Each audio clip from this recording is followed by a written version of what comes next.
Here tonight. Watching the Sioux and the Minnesota Gophers get together is a great thrill for those of us who enjoy hockey. And in the world, the Western Collegiate Hockey Association, forgive me, I almost said the World Hockey Association, that's a different ballgame.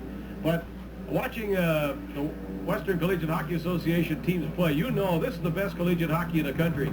And this year there's checking all over the ice.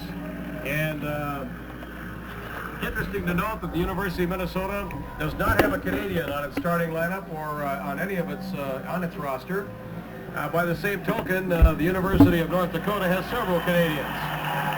The big cheer you see down there is they're getting the carpet or the rubber runner out onto the ice, and they had it turned around the wrong way, at least the University of North Dakota.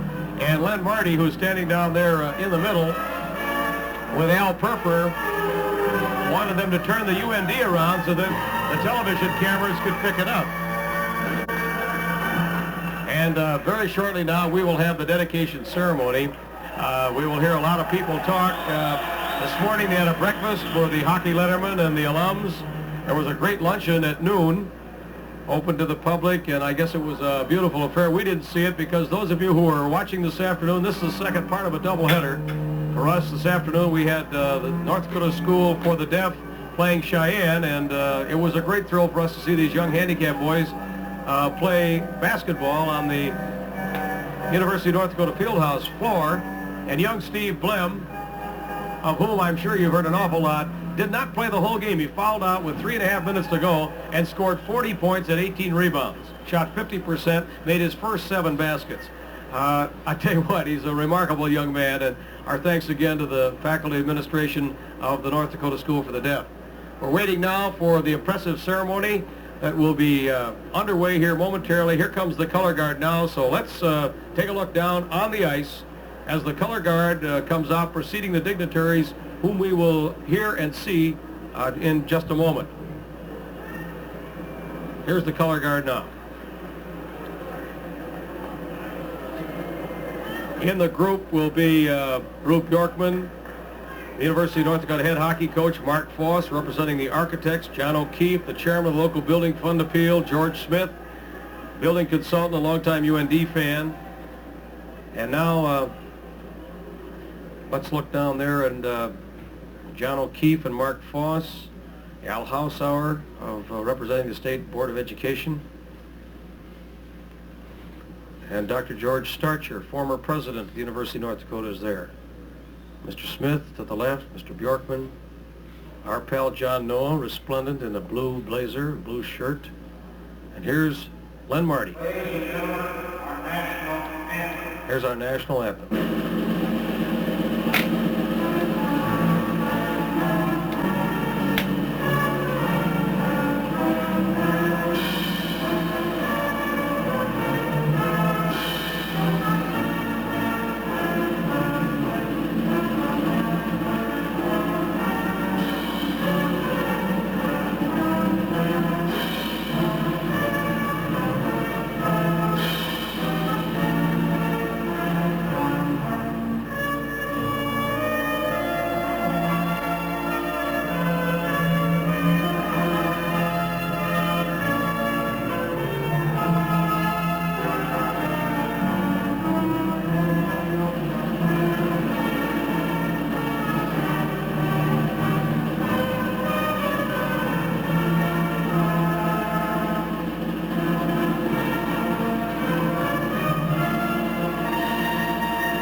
Hockey fans, we are here tonight to dedicate a building that has been the dream of many, many people for the last 10 years.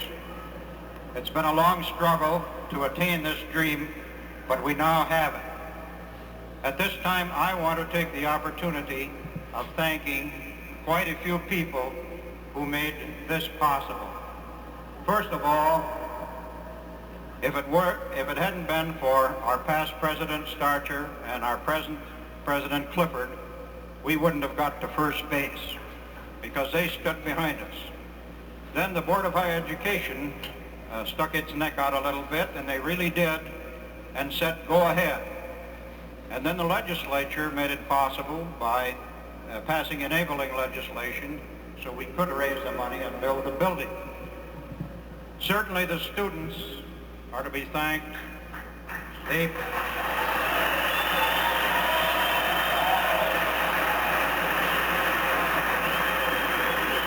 provided $800,000 of the $2 million, and Randy Renfrant, who is not here now, was the chairman, did a great job, plus the help from many others. The faculty pitched in and did a great job under the direction of Walt Kalipek, raised a lot of money for us.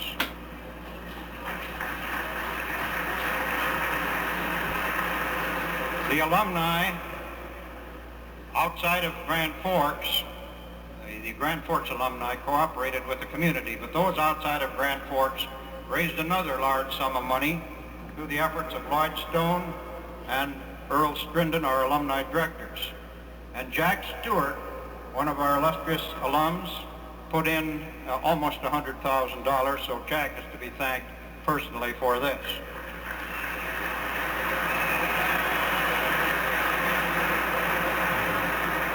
The community of Grand Forks has been wonderful. We raised about $460,000, and John O'Keefe, who I will introduce in just a minute, was the spearhead for this drive with the help of several other people, many other people I should say, and they did just a marvelous job. And Tom Flanders of the university helped run our business office so we could do the job better. We want to thank everyone in the community of Grand Forks for the marvelous support that we have got in the past and that we are getting all the time, every day. Last, I do want to mention that we had two special gifts. Many of you listened to Doug Tegmeyer for many years, who was #1 sportscaster in North Dakota 5 straight years, followed all our hockey. He died. A fund was raised, and Mrs. Tegmeyer has deemed that it should go toward equipping our press box. So we're happy that this came about.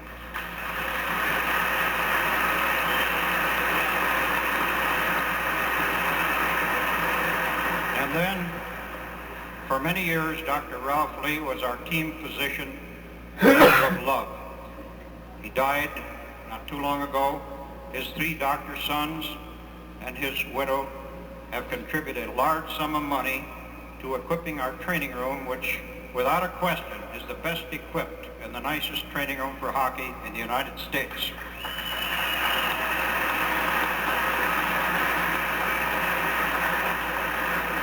I would like to mention the names of many people who contributed thousands of dollars, but I just can't go any further. I want every one of you to know that we are sincerely appreciative of all of your help and a fine spirit that you have shown in the use of this building. Before I introduce the next speaker, I want to call your attention to the flag on this end. This flag was recently put up. It was sent to us through the courtesy of Senator Quentin Burdick. This flag has flown over the Capitol of the United States of America.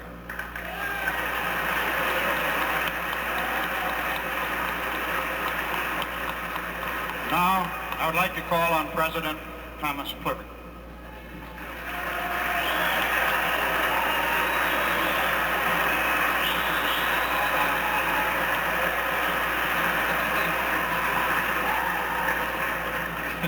Thank you.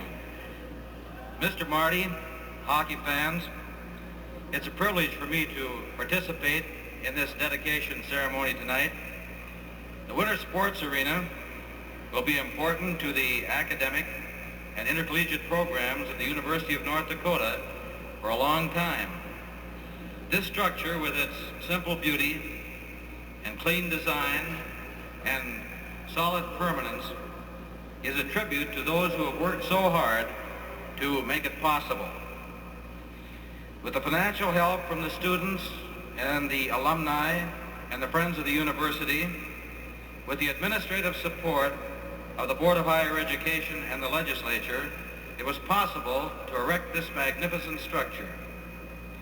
In the years ahead, it will make significant contributions to the progress of our great university.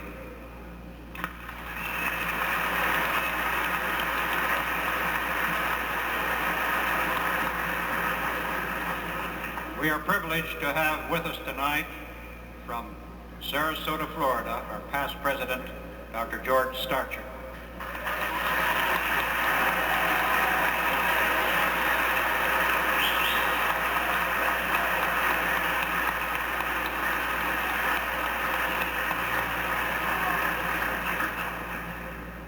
Thank you, students and hockey fans, for your kind greeting. In return, I bring you greetings from Mrs. Starcher and from myself. This evening, or this afternoon, I walked past the old Winter Sports Building, standing proud and silent in a kind of quiet salute to the new facility. And I recall 1954 when I came to North Dakota, how the university had just got artificial ice, and everyone assured me that is the final, that's the end. From now on we have it made, and we have ice in the summertime as we want it. And now I see this. As a result of a community groundswell of determination that stirred so many to leave as their gift to the university each a bit of this new facility, a monument to ideals that you cherish, which makes the university a greater place than it was. I'm reminded, if you pardon me, of the farmer who had a hog who was weighed at the market. He weighed 847 pounds. The farmer said he weighed more than he thought he would, but he thought he would. And as I came into this facility last night, it looked so much grander, bigger, and better than I thought it would. But then I guess I thought it would. So the university and hockey move on together to greater things. And I'm very grateful to all of you. And you can be assured I'm very proud and happy. This building is not just walls and roof. Frank Lloyd Wright once said that an architect builds space. Then, late in life, he found out that an old Chinese philosopher had said the same thing, so he said, well, he said it, but we built it. Somehow, I think this building exemplifies that idea. Here, space has been built. Flat space down here, space for you up there. This building, then, is a tremendous idea of a building of space that has an integrity and a soul of its own, an invitation to a kind of action that goes on here.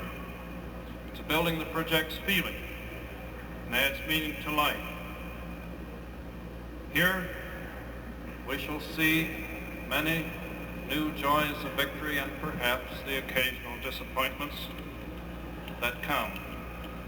And if we can find a meaning here, if we can feel what this building represents, we can understand the combining of the spirit of this student body, which was a leading and guiding and pressure spirit almost in the beginning and all through the development of this building, along with the community determination. If we can learn the lesson that courage pays, then this building is more than just a space for hockey. This building was an adventure in financing, in design, and in the bold assertion that good intercollegiate athletics will continue to be, for a long, long time to come, an integral, important, and exciting part of the life of this university. I'd like to congratulate all of you for your obvious support, which brought this into being, and thank you.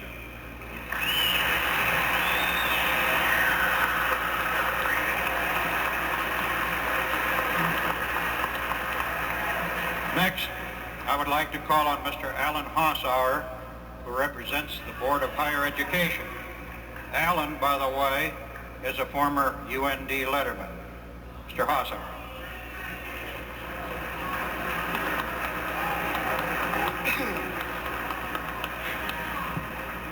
President Clifford, Mr. Marty, distinguished guests, and friends of the university. I'd like to introduce an ex-board member and a great friend of the university, Fred Orth. Would you stand up and take a bow? He had a lot to do with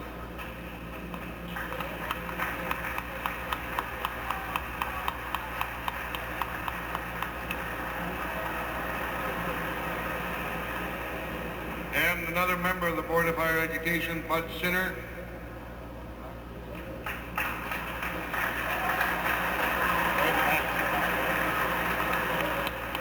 And Dr. Painter from Grand Forks.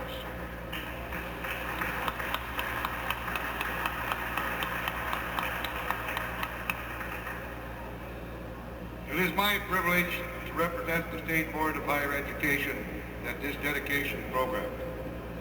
The event that further signifies the continuous progress that our university continues to make. We well realize the many years of frustration and adverse conditions under which the hockey program existed for so many years. Now the dream has come true. It has become a reality because men and women with foresight and ingenuity couple their dreams and abilities with hard cash and hard work. What we dedicate tonight is indicative of the achievements of a great many people. Especially do we want to pay special tribute to the coaches and players who have performed so well over the years. Through their leadership and playing ability, a tremendous record has been established and fans interested kindled. No doubt the coach and the present hockey team will carry out the fine tradition that it has become a part of athletics. The hockey program has given the university significant national athletic prominence, and in so doing has improved the stature of the entire state. And now that we have one of the finest facilities in the country, we can be justly proud and look forward to continued success in this sport. We of the State Board of Higher Education understand and appreciate the financial effort that has been made by the individuals and businessmen. We are also mindful of the students' participation, as that $1.9 million was raised for this facility. So we are proud and pleased, and thank you for exceeding well done, a job well done, a trademark of the University of North Dakota.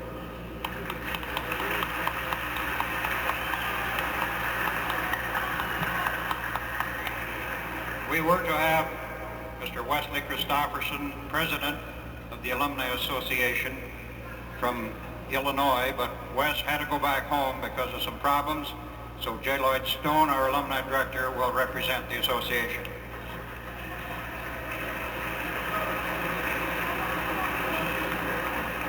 As I meet with alumni over the country, they express pride in our campus, in our program, in our faculty, and our student body. Now they're happy to know of this great facility which is being dedicated tonight.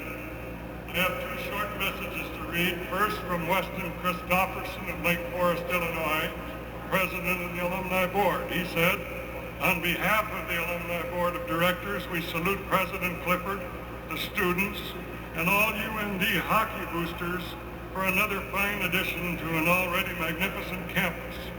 We are proud and offer our continuing support. And the second telegram came from Jack Stewart, the man who is responsible for the building of the university stadium and who contributed $100,000 toward this project.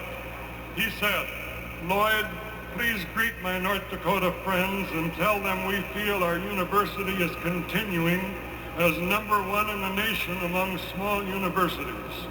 We will be awaiting news of another great Sioux victory tonight. You can't hold back our Nodax.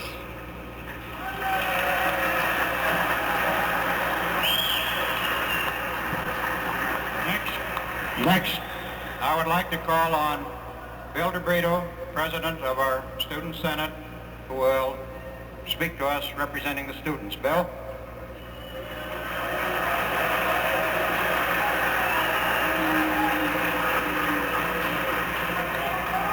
hockey fans, this is the third opportunity I have had as student body president to address an audience at a formal ceremony marking an historic event at the University of North Dakota. At the first two ceremonies, I have tried to stress 2 points. First, the non-academic aspects of a university education as it pertains to personal development and intellectual growth of its students. Certainly, anyone who has seen an avid hockey fan in action would wonder if there is any form of education going on in a hockey arena. The second point I have emphasized is the necessity of cooperation of all aspects of the university community in achieving its ultimate goals. Although one might question whether an indoor hockey arena of this magnitude is consistent with the goals of the university, this building will certainly be used and is appreciated by all concerned. The amount of cooperation between the students, faculty, administration, alumni, Grand Forks community, and other friends of the university is quite apparent, especially if you consider that no state appropriated funds were included in the $2 million plus that went into the arena. This evening, several people have spoken to you expressing their thanks to the people that have made this arena possible. There is one group which I am especially reminded of, and although their individual contributions may have been small, their total contribution is significant of recognition. They did not ask or expect that a dormitory or classroom building be erected in their honor, or even a plaque be mounted bearing their name. All they asked was that they be allowed to sit down and watch their hockey team in action. Would the student body please rise and be recognized?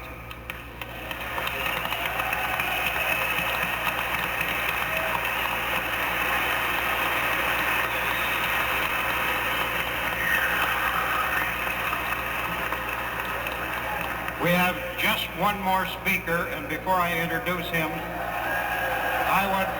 I would like to introduce a few fellows here who have given us a lot of help on the end. John O'Keefe, will you just step forward, John? Next, Mark Cross, the representative of the architect's firm and a former letterman of UND. Mark. Over on this end, Mr. Hockey, who has contributed so much to hockey over the years, and without George Smith, I don't think you'd have the seats. George Smith. And last, our hockey coach, Drew Bjarkman.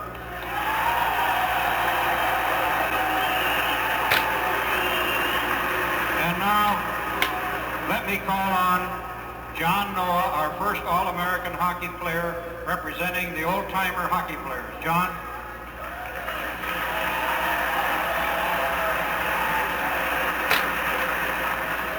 Hockey fans, I'm very proud and privileged to represent a group of fellows who have helped make this arena possible. I'm speaking for players before 47 up to the present. We're here to honor Coach Drew Bjarkman, his very fine hockey team, and especially the 47 team and the former All-Americans and all hockey players.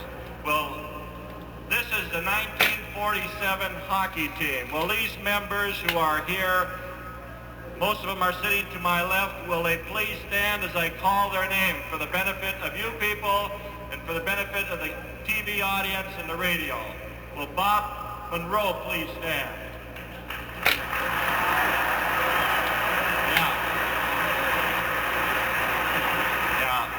McNamee, who was not recognized at the banquet, was on the 48. Pat, will you please stand?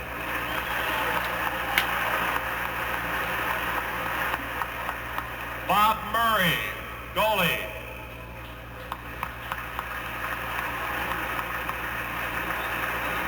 Hold the applause, please. They cut my 15-minute speech down, so please hold the applause. Art Foreman from Grand Forks, goalie. Ann McKinnon, Warroad, Paul McKinnon, native of Warroad, defense. Cal Marvin. Jumpin' Joe Silovich.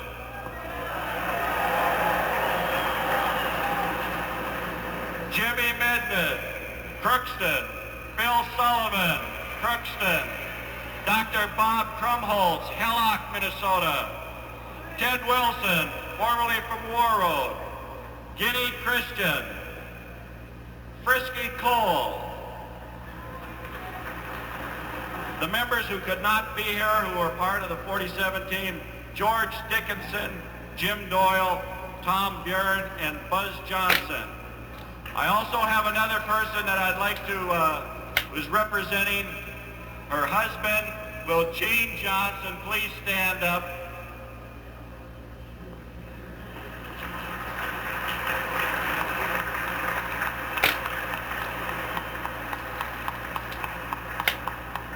There are two members of the original 47 team who are deceased. That's Coach Don Norman from Crookston and Prince Johnson. Now, the All-Americans who are at the game tonight, I hope I catch them all. Don Ross. Don?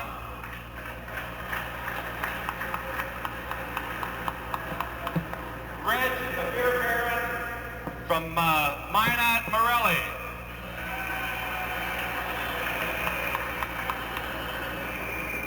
Bill Reichard, Rochester. And Hank Slavin, who Rube wouldn't let come out of the cage. Now will all the former lettermen please stand? All.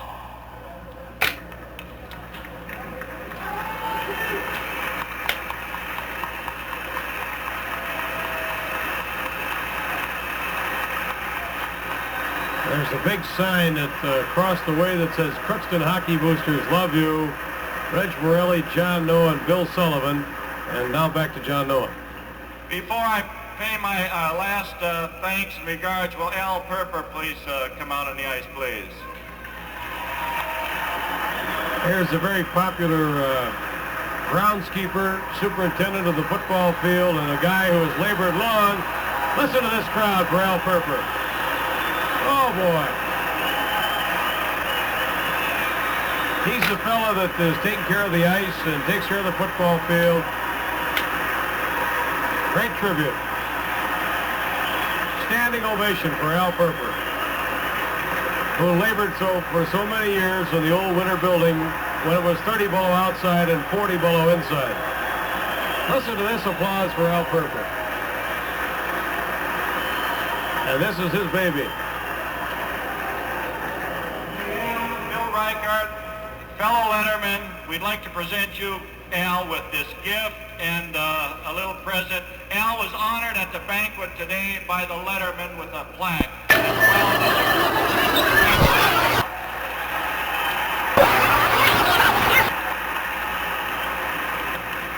I would like to say it's been like Christmas today to me. I've gotten so many nice things. I've been honored at the luncheon. Now I get another grand thing from all my good friend hockey players that I helped work with. And I want to say thanks to everybody.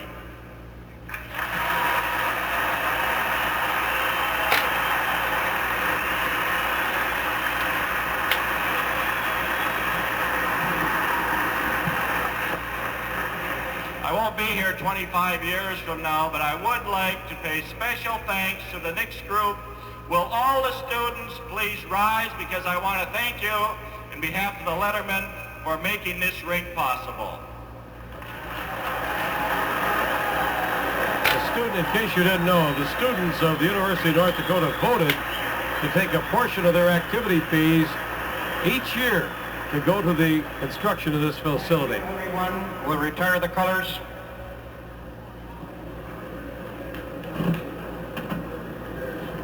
And now as the colors are retired, that concludes the dedication ceremonies here at the new Winter Sports Arena at the campus of the University of North Dakota. This beautiful building is now officially dedicated. And in a few minutes we'll get underway with the main attraction. And that, of course, is the hockey game between the University of North Dakota and the University of Minnesota.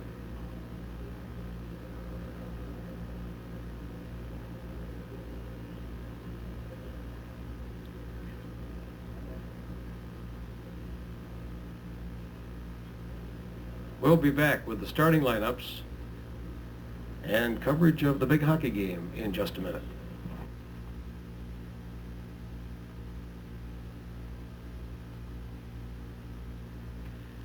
A very special section of the North Dakota Mill is the modern control headquarters with sophisticated electronic equipment to monitor the entire milling process.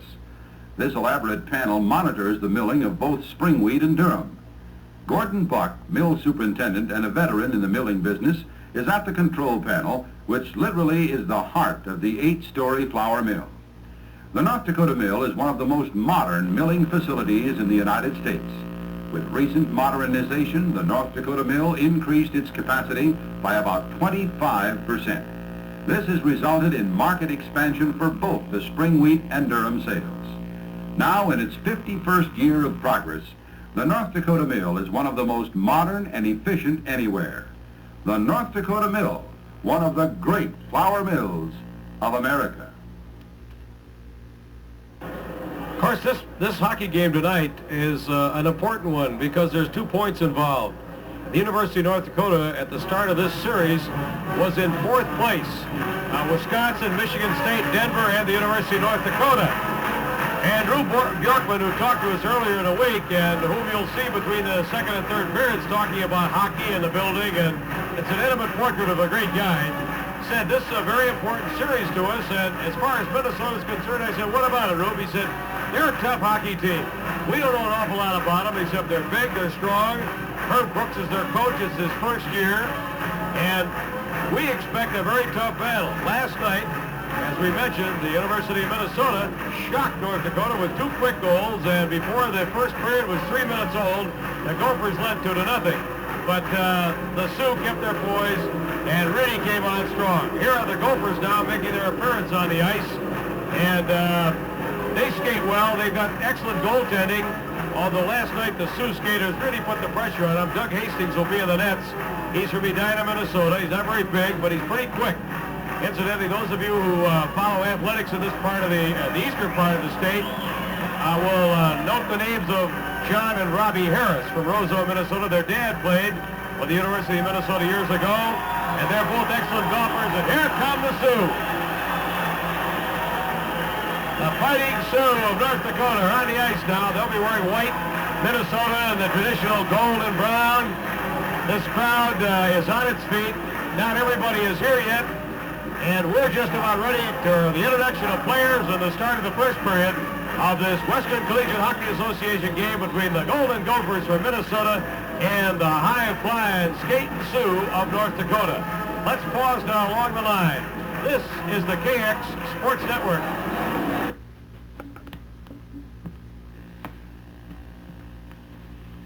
If you suffer from bronchial asthma, just a small change in our air or our weather can bring on an attack. Rain or dampness, dust, pollution, allergens. Yes, our air is changing all the time.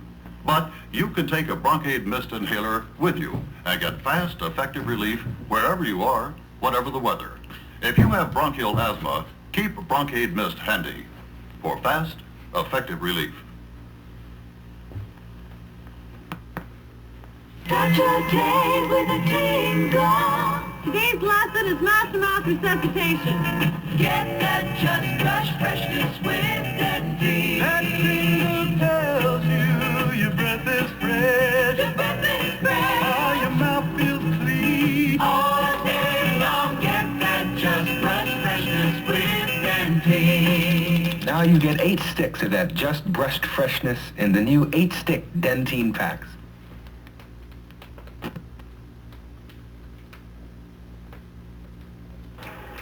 Well, John, you were outstanding down there, and of course it's a big thrill. The whole weekend's been a big thrill for you. It has, because a lot of the original team, and I'm sure, I hope during the game I can comment on some of the fellows who are back for a lot of the UN, the alumni around the state, northern Minnesota, who would be glad to hear about some of the guys. All right, John, very quickly, they're introducing the Gophers down there now. and the Gophers look a little sluggish. I talked to Johnny Harris just for a minute. He said, I think the team is feeling a little bit better, but they've been crippled by the flu. Yes, quite a few of them have had the flu, but also talking with Rube, some of their boys have been sick and haven't got the publicity that Minnesota has. But I think we can expect a very good game tonight. A lot of hitting. Okay, let's look down at the ice now. They're introducing the University of North Dakota. State is watching Tom now, and I know a lot of hard work and a lot of dreaming has come true here, but the work, the city of Grand Forks and the students really put this thing over, didn't they? Oh, yes, you noticed tonight in that dedication ceremony that really great enthusiasm on the part of the student body. They're the ones that make it go around. I suppose, and of course, this is all part of the ball game. You got a lot of things going here at the University of North Dakota. Yes, but we've got a pretty well diversified program. But again, it's just because we've got that great support from all sectors of this state. Yeah, that's for sure. When you look around here, did you ever think it was going to get done? There are lots of times I didn't, but we're delighted that it has come about, and it's just so much better than we really thought, too. Just a fantastic structure, Jim.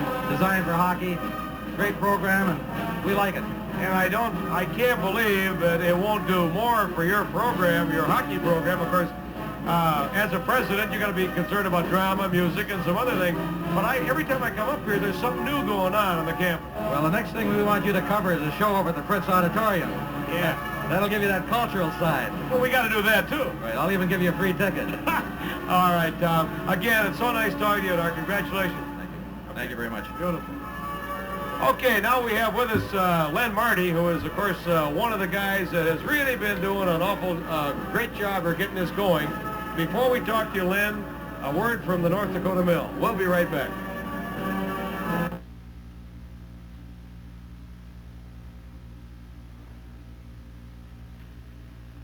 This is the headquarters of the North Dakota Mill, one of the most modern mills of America.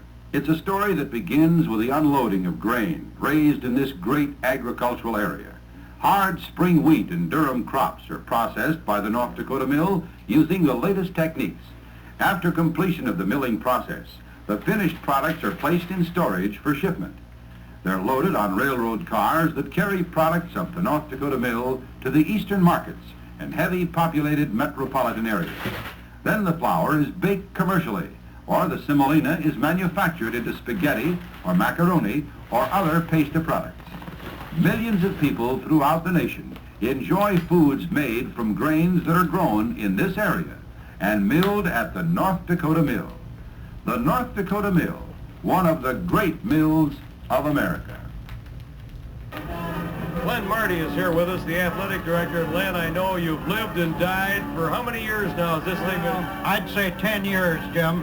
We began dreaming about this 10 years ago, and the last 5, it's been more than a dream. It's been a lot of hard work, a lot of frustration, but with the wonderful cooperation of the people of Grand Forks, the whole state of North Dakota, our alums, students, faculty, we made it. Okay, you got the facts and figures here. Now, what about this ballpark? I don't know if they could just kind of, we're knocking down one camera and cleaning a lens here, but maybe we could just swing around and you could tell us some facts and figures of this ballpark if you could pick them out of your hat. Well, first of all, we seat 5,700 people, including the press boxes and TV, but that's an actual figure. We have 5,644 numbered seats. The ice rink, of course, is a very standard rink, 85 by 200 feet. Meets all the specifications of college hockey, pro hockey. We have the wonderful plexiglass instead of wire in front of our boards. That makes it major league. Oh, that's great. The vomitories, the passages out are very adequate. People can move in a hurry. There's a concourse all the way around under the seats. We have 4 wonderful concessions. Take care of the people very nicely. Ticket windows in the front. People don't have to stand. Jim, the downstairs, we have the best training room in the country, I'm sure. Oh, yeah, and how? I've been there. It's wonderful, and beautiful locker rooms. Every coach says they're the adequate size. Usually they're too small. Yeah. These are wonderful, and I think we're so pleased. Glenn Sommer, pro hockey coach, just told me a minute ago, it's just one of the most wonderful facilities he's seen. Well, Len, stand tall, my friend, because you and so many other people have worked so hard, and it's a dream come true. If there was one more thing you could add, if somebody laid a couple $100,000 on you, what would you put in?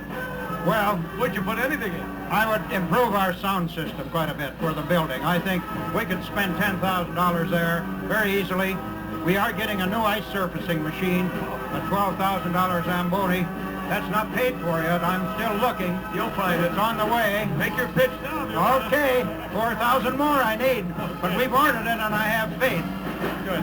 Len, congratulations. Thanks so much for letting us be here tonight. Thank you, Jim. We really appreciate all your efforts. Good. Okay.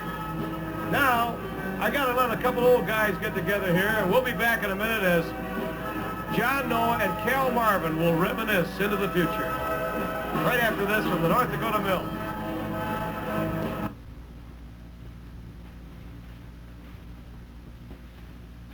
Back in the days when the bison roamed the Dakota prairies, the goal of both man and animals was one of survival. Today, the North Dakota Mill Feed Division is helping farmers do a better job with their livestock and poultry through supplements, concentrates, and complete rations. These supplements provide the needed vitamins, protein, and minerals to help the farm-raised roughage and grain do a more efficient job. Production and efficiency are the goals of modern agriculture, and Dakota-made feeds are proud to be a part of this vital industry. An important part of today's economy is the selling of meat, milk, and eggs, foods made possible by the use of grain, grass, and roughage from area farms. North Dakota Mill, one of the great mills of America. Cal, why don't you tell the people in the TV audience about the dedication, the banquet at noon here? Well, I thought we had a great time this noon, John. There was a lot of time and effort put into it by yourself and a lot of other people. I suppose one of the finest things was the fellowship and the association. We had a lot of fellas back. I was counting up that we had 9 boys from Warroad, Minnesota on that hockey club. And when you're down here tonight and you see everything that's taken place, when I go back to when Bob Murray brought his own goal pad down from Warroad to play for the Sioux, it's just a tremendous thing what that first year and the end result, and this isn't the end, of course, but the fellowship, the good times we had together, and then all the fellas there today, and honoring of Ralph Purpur and Pop Noise, and going back through the years of the good times that we had before the scholarships and the recruiting and all that, because back in 1947 there was 19 guys that walked onto the University of North Dakota campus and put them into this league of hockey, which is the big time in college hockey. Cal, I know I hitchhiked over. I was recruited by Don Clark, who was an assistant football coach. He said if you're ever interested in coming to University of North Dakota, come over. So I hitchhiked over with Father Dan, who was a seminarian at the time. How about your group from Warroad and Williams? How did you happen to get down here? Well, 3 or 4 of us, Ted Wilson, Dan McKinnon, and drove down, and we talked to Red Jarrett in the athletic department and asked him that if he got a hockey schedule other than Crookston AC and that we thought we could round up enough hockey players in northern Minnesota that had been performing in the old States Dominion League that we could deliver a hockey club. And out of Crookston, Sullivan, Noah, and Medved, and 9 from Warroad, Trummels from Hellock, and Joe Silovich from Eveleth, and then Buzz and Prince Johnson. Who's ever going to forget it? They probably had more color in those 2 fellas than not taking anything away from anybody else, but just a couple of tremendous fellas. And I miss not seeing Buzz. Wasn't here today, but that's how it all got started. It was a great dream, and the dream came true. Right. Cal, reminiscing a little now, Buzz and Prince were the first ones to represent the state of North Dakota on the U.S. national team. Why don't you go over the original team and make comment as far as the others who have played or represented the United States?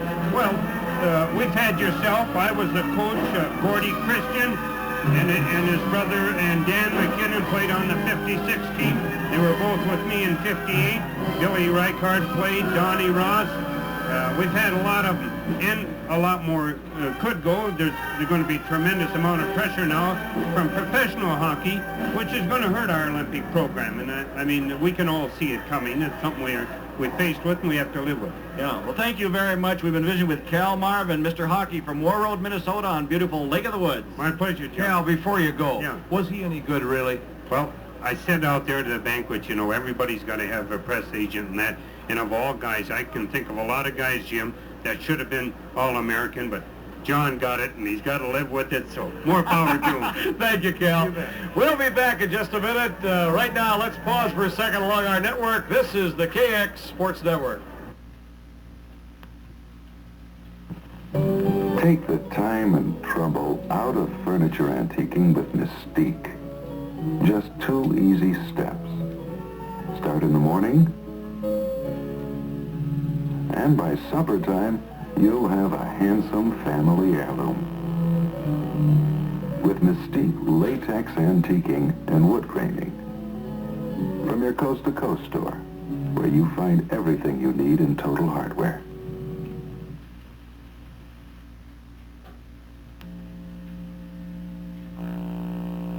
Everything you want in a newspaper. Hi, Captain Al Henry. Here's that interview. I think you'll find it interesting. When you play in a hockey game like this, and you're in the third period, I suppose if you're ahead, there's a certain type of strategy you go into, and if you're behind, there's another kind of a plan, right? Well, I think that's very true, Jim, but it depends upon how far you're out in front or how far you might happen to be back. If you have many, many goals ahead of the other team, you might try to protect it a little bit by being a little conservative on your offensive game. But the surest way to lose is to go into a defensive shell and let the other team just keep pounding away at your goaltender. So you'll try to forecheck and backcheck very strongly so that your defensemen are able to meet the rush before it gets into your end of the rink. What kind of a coach do you classify yourself as? Are you a conservative type coach? Like to gamble a little bit? Well, I don't really know. I think I just like to play good old-fashioned fundamental hockey where everybody stays where they belong and the wingers patrol their side of the ice and the defensemen play their side. Basically, I guess it's not a defensive style of hockey, but I firmly believe that the first thing you have to play is be able to play is defense before you can play an offensive type of a game. They're just like in most games now, the emphasis of football, basketball, hockey, defense.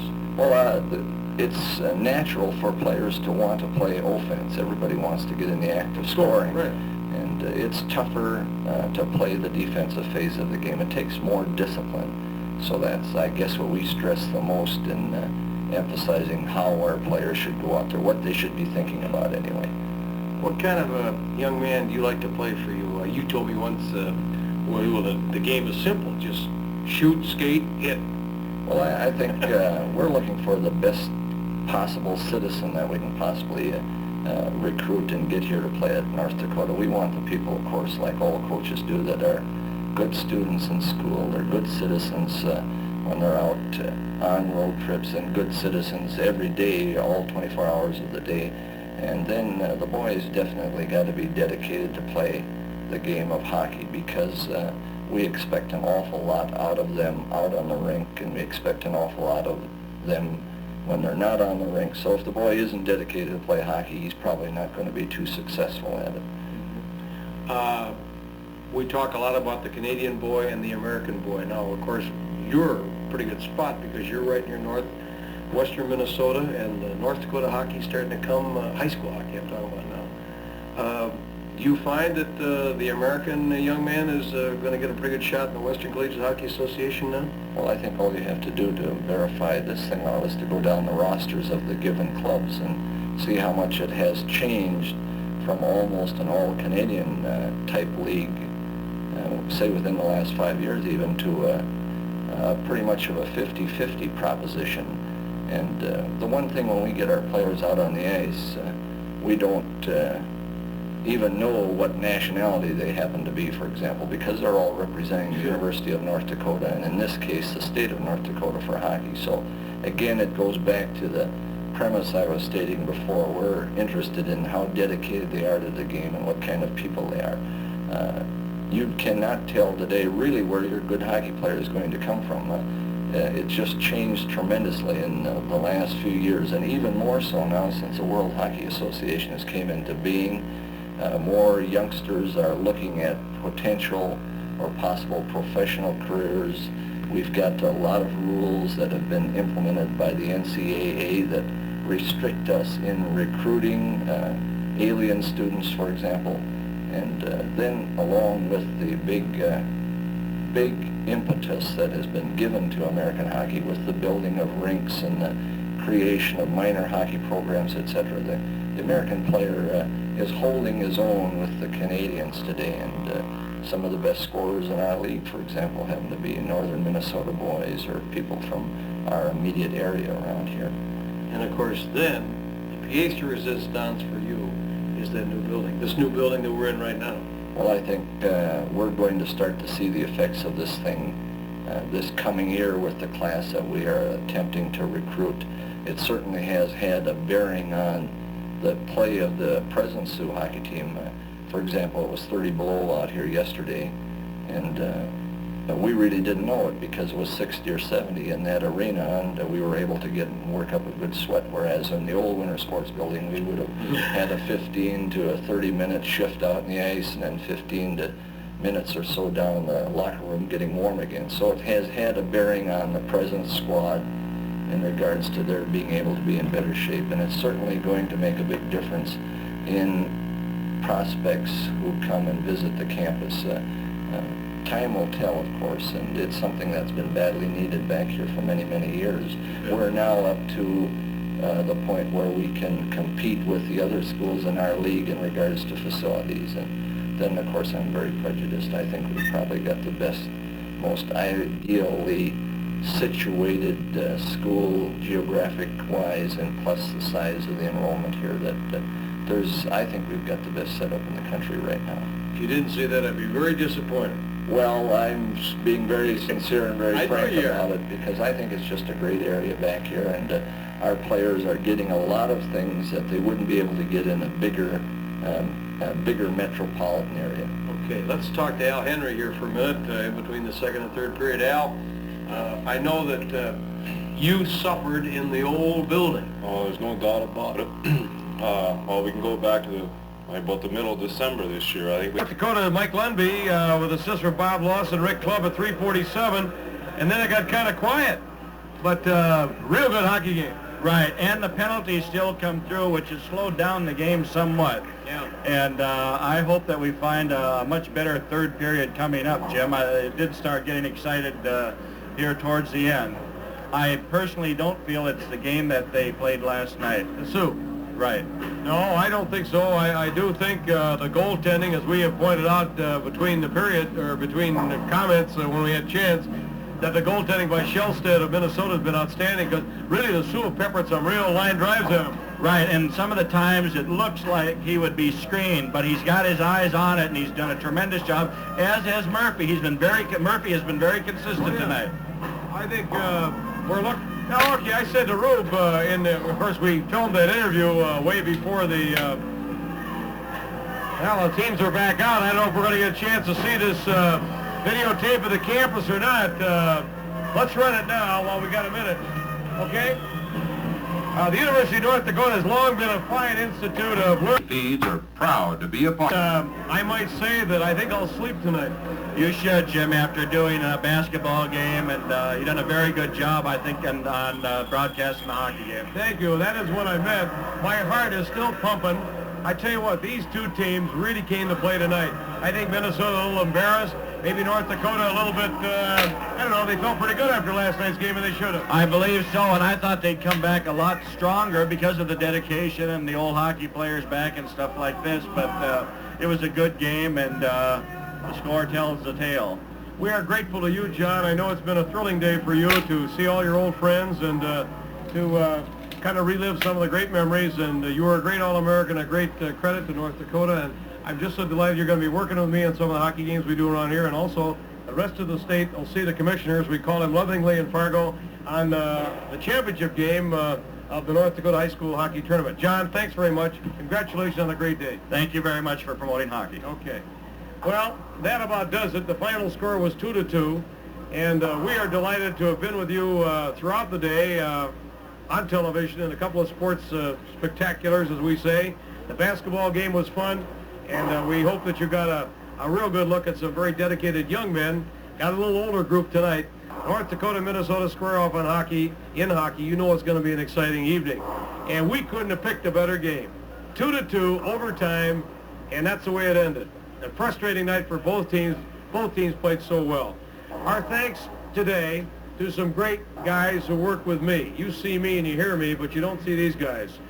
On the cameras, Skip Shipper and Ed Fitzgerald, our director, Jerry O'Keefe, our technicians, the guys who really did the job, Chuck Paulson, Wally Morkin, Lloyd Erickson, and Jack McClure. I don't know where we would have been without you guys. You did a great job. We hope you've all enjoyed our evening of sports tonight. Stay tuned now for the news on your local station and other great features, including wrestling, for the Eastern half. This is Jim Adelson for our whole gang, John Noah saying final score 2-2. And from the University of North Dakota New Winter Sports Arena, so long, everybody.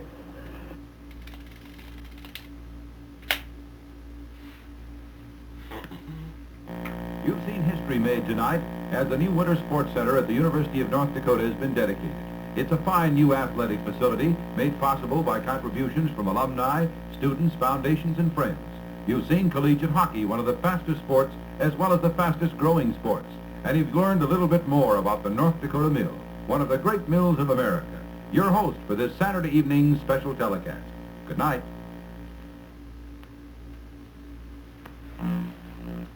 Look out, Jimmy, or what's the bag made? There's no question about that. In the first part of the second period, the University of Minnesota Gophers were ahead of the Sioux 2-1. Here's some of the action in the goal that tied that game up.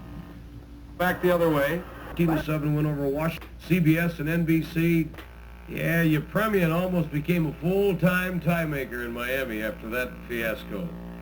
The Cypriot slingshot. I think that's really a great line.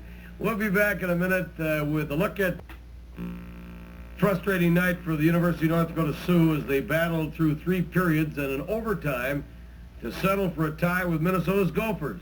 Here's a look at North Dakota's tying goal from Channel 4 statewide telecast last night. And the man is there and it's very dangerous.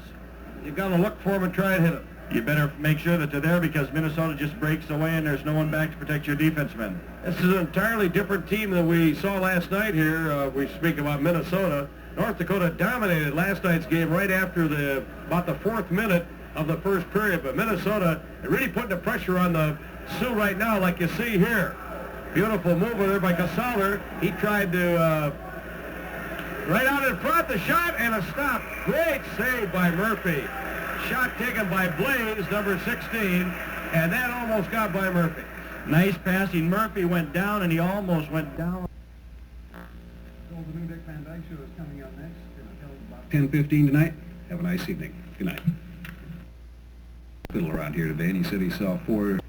Well, we're a little tired maybe. We had a little busy day yesterday. We'll talk more about that in a minute, but here are the rest of the scores that we had plus the Super Bowl. College basketball, Lefty Dreisel has had a pretty busy day yesterday in the afternoon. A very heartwarming basketball game. I think there was more emotion involved for this reporter than any other one, and that was, of course, we televised the game between the North Dakota School for the Deaf and Cheyenne. And we don't mean to slight Cheyenne because Doug Thompson's kids did a real good job. But it was a thrill for me to see handicapped youngsters play basketball like the kids from the School for the Deaf did, particularly Steve Blem. In case you missed it, he didn't play the whole game. He fouled out with 5 minutes to go, but he scored 40 points, grabbed 18 rebounds, hit 10 for 12 free throws, and scored 50% from the field. And he hit his first 6 shots. First 6 shots he took from the floor, he made them. Then he missed one. And then later on, it was a frustrating night for North Dakota's hockey team as they battled for 3 periods and a 10-minute sudden death, only to settle finally for a tie. Here's the Sioux second goal on replay from last night's Channel 4 statewide telecast. Right out in front, look out. Gasparini tried to just drop it into the net. He couldn't do it. Out here, a shot by Laws. Why? A deflection. Nice deflection. Lundy.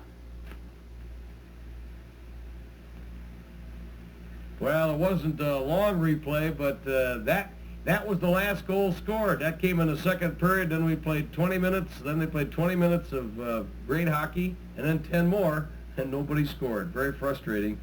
But I tell you what, it's a marvelous facility for North Dakota to watch hockey games, and there are going to be a lot of them in there. We'll be back to wrap up in a minute, but again, this message from Western States. Meet the placed in events in the KC Indoor Track Meet in Winnipeg. Doug Thompson from UND took first place in the men's 800 meter. North Dakota State athlete Randy Lusson took third in the men's 2 mile. And Mike Slack, the college athlete of the year in North Dakota State, took fourth in the 2 mile. And Clint Chamberlain of North Dakota State was 8th in that same event. Bruce Crampton won the Phoenix Open rolling in a 20-foot birdie putt on the last hole. And one of the big upsets yesterday in high school basketball, Hillsboro beat Mayville Portland. And Hillsboro is going to play on our Saturday afternoon basketball extravaganza in about 3 weeks against Central Valley. And next Saturday afternoon we have kind of a Civil War thing going. Fargo North plays Fargo South in hockey at 1:30. And you boys want to see a hockey game? Go to that one. You come to that with me. We'll put you right in the booth and you can wave to the fans. Okay. Mr. Snowmobile has his show on tonight. It's sort of a special one tonight.